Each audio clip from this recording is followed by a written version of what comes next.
sure he was not muted. And I...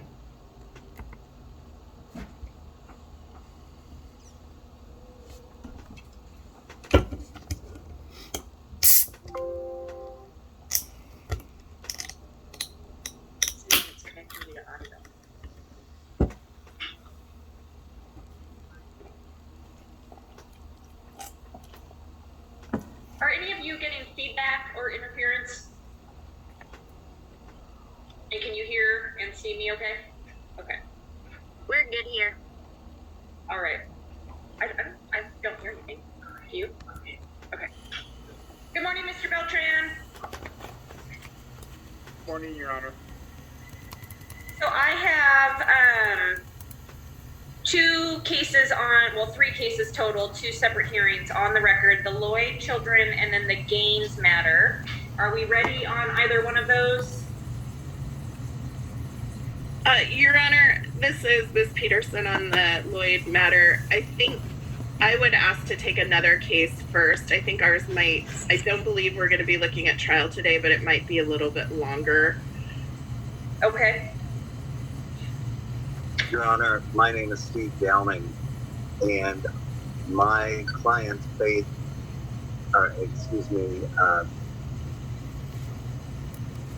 mother and the child are present, but the other attorneys I do not see. Okay. And that is Mr. Russell. Good morning, Mr. Russell. Good morning, Your Honor. So on the Faith Gaines matter, are we ready on that one? I'm assuming we're ready. We have, we do have Shelby Zimmerlin. We do have Mr. Gaines. We have Ms. Manning represents Juliet Parker. Faith was represented by Elizabeth Bedford. Ms. Bedford's not present. We're kind of in a weird position, Your Honor, because this case has actually been dismissed. So I'm not sure. Technically, Faith no longer has an attorney, but Elizabeth Bedford was her counsel during the dependency.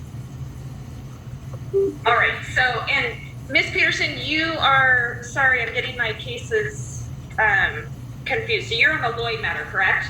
Okay. So we're going to take the Faith Gaines matter first. So if you are present on the Zoom platform on the Lloyd children, if you can mute and turn your video off while we address the other one, just so I can have a little bit more control over the participants. And then the case of In Re Faith Gaines 207-005081, I will go ahead and take roll. I understand Mr. Russell's position. This is a different situation in that the dependency has been dismissed, but Mr. Russell, good morning. You've already made your appearance. Mr. Zamberlin for the guardian ad litem, if you could make your appearance. Good morning. Shelby Zamberlin, assigned guardian ad litem. Thank you. And then, Your Honor, also Jarrell Sanders is present. He was the assigned social worker during the dependency. Excellent. Mr. Sanders? Good morning, Your Honor. Good morning. Did I see Miss Bedford? No. And Mr. Benjamin, no. Mr. Downing, there you are.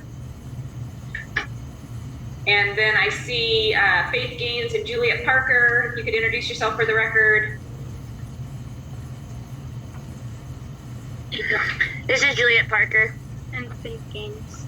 Good morning. Good morning, Jen. And then I see somebody identified as Holly Drury, but I'm going to assume that that is Mr. Gaines. Is that right? That is correct. Can you identify yourself for the record, sir? Daniel Gaines. Thank you.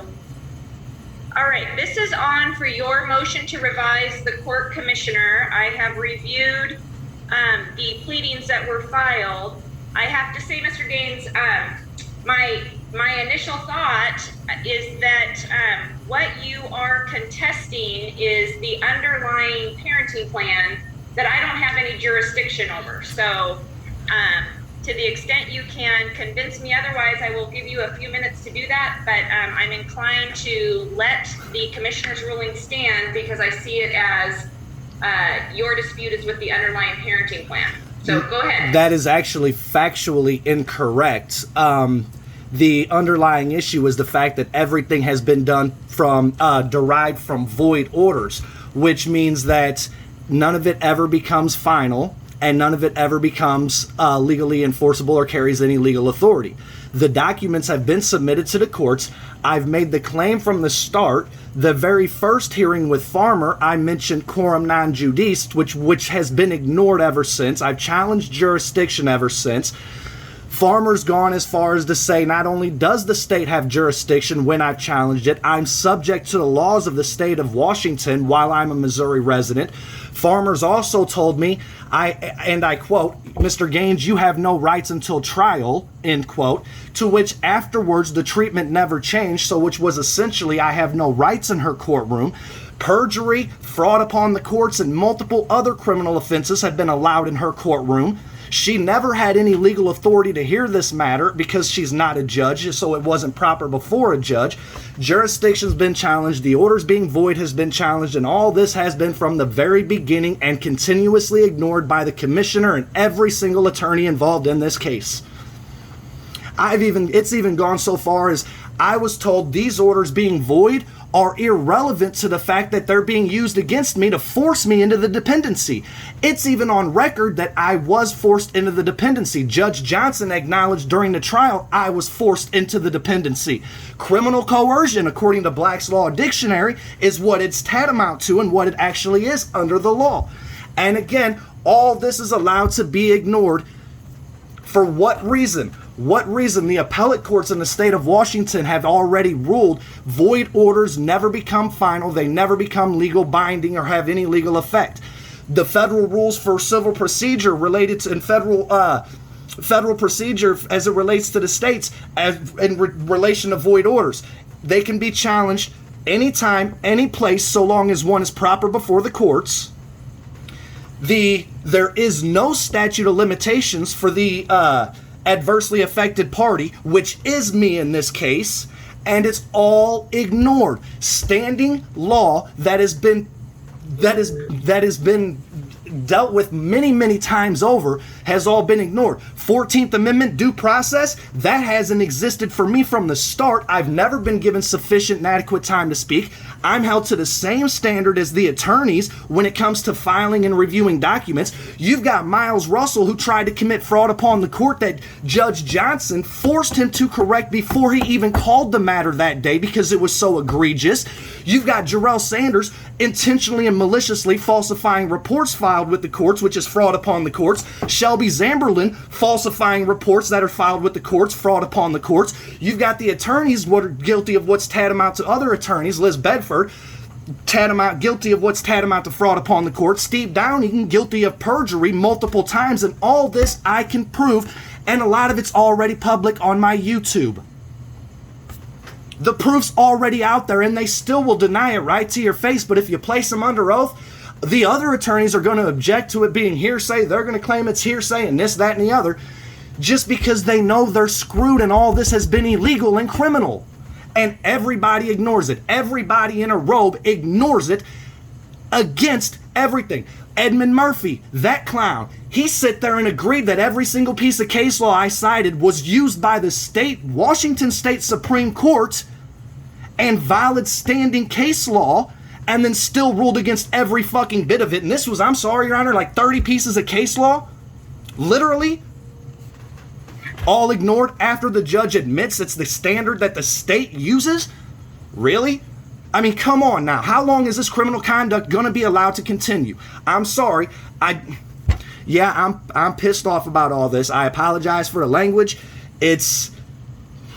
I've come to expect a certain treatment. So to me, you've already made your decision. Miles is allowed to open his fucking yap before anything and say it's been dismissed. I'm going to not allow you to argue further if you continue to swear in my courtroom, so can you please use appropriate language? But yet, I'm irritated and it comes out more, and I'll ask you the same thing I've asked every other judge. Can you cite a single law or piece of case law that says my First Amendment rights are limited simply because I appear in court?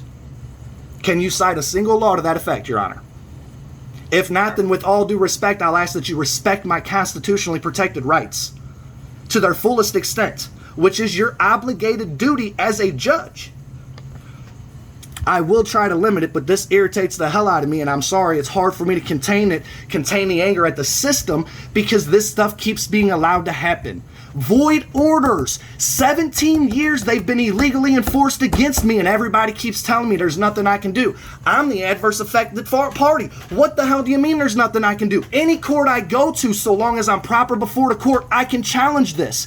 That cannot be disputed. The documents I submitted to prove that this is void cannot be disputed by anyone. I understand it. If you're referring to documents from 17 years ago, you're referring to the parenting plan. Is that I'm true? referring to the original filings by Ms. Parker, the BS proof of service that's And invalid. Those aren't before me.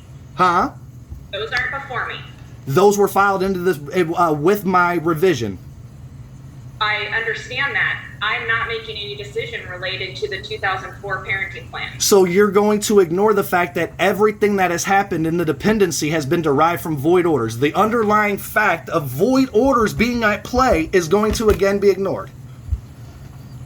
To the extent you're asking me to make any adjustments to the 2004 parenting plan. I'm not asking, but see, that's where you're making the misconception, Your Honor. I'm not asking for an adjustment to anything. There's actually just been a proposed order filed in this case for this to be set over to the trial courts, because they have the proper authority to deal with this. You do not. With all due respect, this is a matter for the trial courts. No other court has the authority, has the inherent power to deal with it, because it is void orders and there are damages and relief that are applied to this. I've got serious 14th Amendment violations over the last 14, 15 months during this dependency that are just staggering. Staggering, including a member of the judiciary telling me I essentially have no rights in her courtroom. She literally told me I had no rights before trial, although there's no evidence against me to justify keeping my child from me for any reason under the law. Due process is supposed to be more securely upheld in anything to do with children than anything else, and this is according to Supreme Court case law that I've cited multiple times on the record. All right. Anything else? Yes, I would like this matter set over to the trial courts who have the actual inherent power. I am a trial court. What do you mean? Set it over to the trial court. Set this for a trial date so that way the matter of the void orders and everything that's happened since can be properly dealt with. Sanctions can be issued against the criminal conduct of the attorneys and those involved, and the damages I'm entitled to. All right. Thank you. Mr. Downing, do you have any response? Your Honor, the order of dismissal was proper and appropriate, and I would ask that you deny the revision. Thank you. Mr. Russell, I know that the dependency's been dismissed, but do you have any response? Yeah, I'll be brief, Your Honor. Yes, the dismissal was valid. It was based on the fact that there was a dependency. Mr. Gaines had a dependency trial before a judge that was not Commissioner Farmer. Judge Johnson found that the orders that Mr. Gaines is contesting in this case, which are parenting plans from about very early in Faith Gaines' life, Judge Johnson found that those were proper and there's no basis to dismiss them, so he could not dismiss them or vacate them, and that seems to be the basis of Mr. Gaines's contention. Can I object? So those orders are valid and could not be dismissed retroactively by Judge Johnson. Can I object? In this object? case, there was a dependency trial. Mr. Gaines had his due process rights enforced by the court. The court found a dependency, and then 6 months later, the case was ready to be dismissed and was properly dismissed. I'm not sure what relief this could give Mr. Gaines, because his whole contention is that the case is invalid in the first place. So dismissal of dependency, ends the court's involvement in his life. So he's purporting to ask the court to undo the dismissal to bring him back into the court system, which he contests the validity of in the first place. So can I object, Your Honor? Could be offered, but that's really besides the point, Your Honor. The dismissal was valid, and the court should not disturb the dismissal. Can I object? Thank you, Mr. Russell.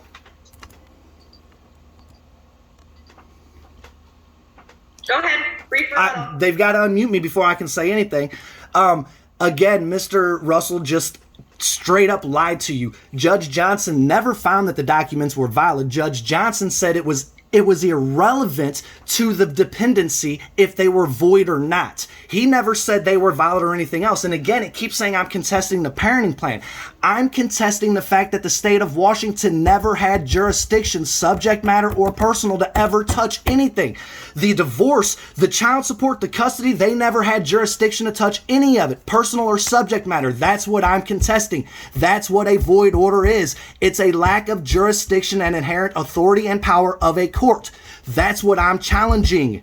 Nothing else. It's not about the parenting plan. Y'all keep putting words in my mouth and keep on making up these lies and keep saying this when that's not the case, and I keep telling you that.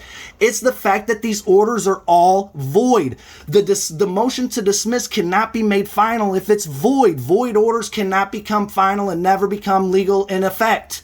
You should know this. You're a judge. But my objection was that he lied.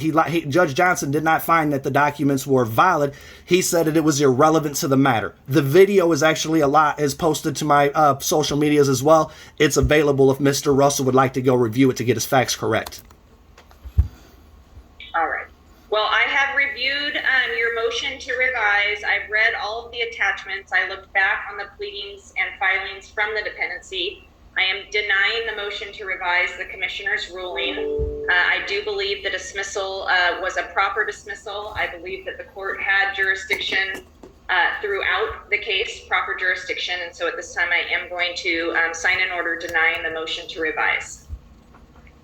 Anything? Yes, Your Honor. I'll prepare to, unless the court is going to prepare its own order, I'm happy to submit one. Thank you, Mr. Russell. I'd appreciate that. Yes, Your Honor. At this point, I would like it to be known that the request will be submitted today for a review de novo. I am requesting the review de novo on this matter. All right. I will leave it to you to file whatever you deem appropriate in terms of appeals. No, it's a review de novo, not an appeal. I'm doing the review de novo. I'm tired of y'all's criminal conduct. I want the review de novo. This will also be going a mandamus to the state Supreme Court your name will be added to it as well. And this will also be going to the federal courts here in the state of Missouri. All right. Thank you for that. All right, Mr. Russell, I look forward to your Thank order. you for your criminal conduct. Mr. Russell, would you please simply indicate my agreement with the order by Zoom as well as compliance? I will. Thank you so much. All right.